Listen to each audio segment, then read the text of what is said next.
আপনাদের সাথে কোনো খারাপ আচরণ কোনো কিছু বলে থাকে, আমি আপনাদের কাছে তার ভাই আমিনুল হিসেবে আমি আপনাদের কাছে করজোড়ে ক্ষমা চাচ্ছি।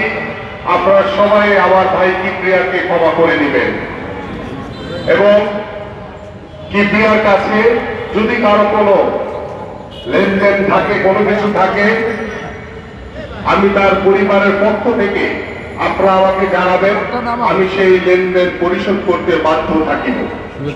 এবং আপনারা জানেন যে গতকাল সন্ধ্যার পরে যারা আমার ভাই কিবরিয়াকে হত্যা করেছে গুলি করে নৃশংসভাবে, আমরা তাদের বিচার চাই।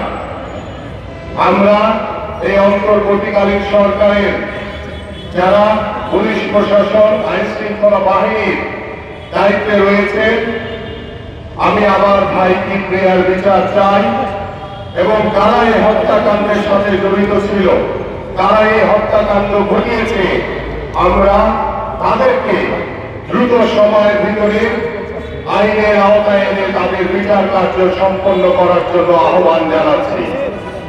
এবং আজকে গত 17 বছর যখন আমরা ওই স্বৈরাচারের বিরুদ্ধে আন্দোলন করেছি, সংগ্রাম করেছি, সে আন্দোলন সংগ্রাম করতে গিয়ে আমাদের বহু ভাইদেরকে হত্যা করা হয়েছে, গুম করা হয়েছে। সেই 24-এর গণঅভ্যুত্থানে আমাদের ছাত্র জনতাকে হত্যা করা হয়েছে।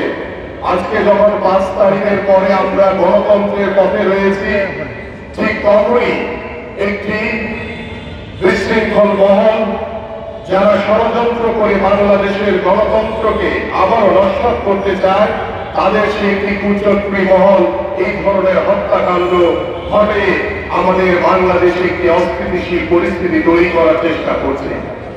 আমি আশা করি আজকে যারা এই প্রশাসনের দায়িত্ব রয়েছেন, আমি আপনাদের কাছে আহ্বান করব, আমার ভাই কিবরিয়ার হত্যাকাণ্ডের বিচার আমরা সকলে চাই এবং এই বিচার না হওয়া পর্যন্ত আমাদের প্রতিজ্ঞা, আমরা খুঁজে খুঁজে সেই হত্যাকারীদেরকে খুঁজে আমরা তাদেরকে বিচারের আওতায় এনে অবশ্যই আমরা সেই বিচার কার্য সম্পন্ন করব এবং আমরা সকলেই আমার ভাইয়ের জন্য, আপনারা যারা এখানে উপস্থিত হয়েছেন, আমি আপনাদের সকলের কাছে দোয়া কামনা করি এবং আল্লাহ পাক যাতে আমার ভাই গোলাম কিবরিয়াকে জান্নাতের উচ্চ মাকাম দান করেন। সকলেই জানেন 15 দিন আগে এই আমার ভাই গোলাম কিবরিয়া উমরা হজ পালন করে এসেছে, এখন তার 40 দিন পার হয়নি। আল্লাহ পাক যাতে তাকে জান্নাতের উচ্চ মাকাম দান করেন।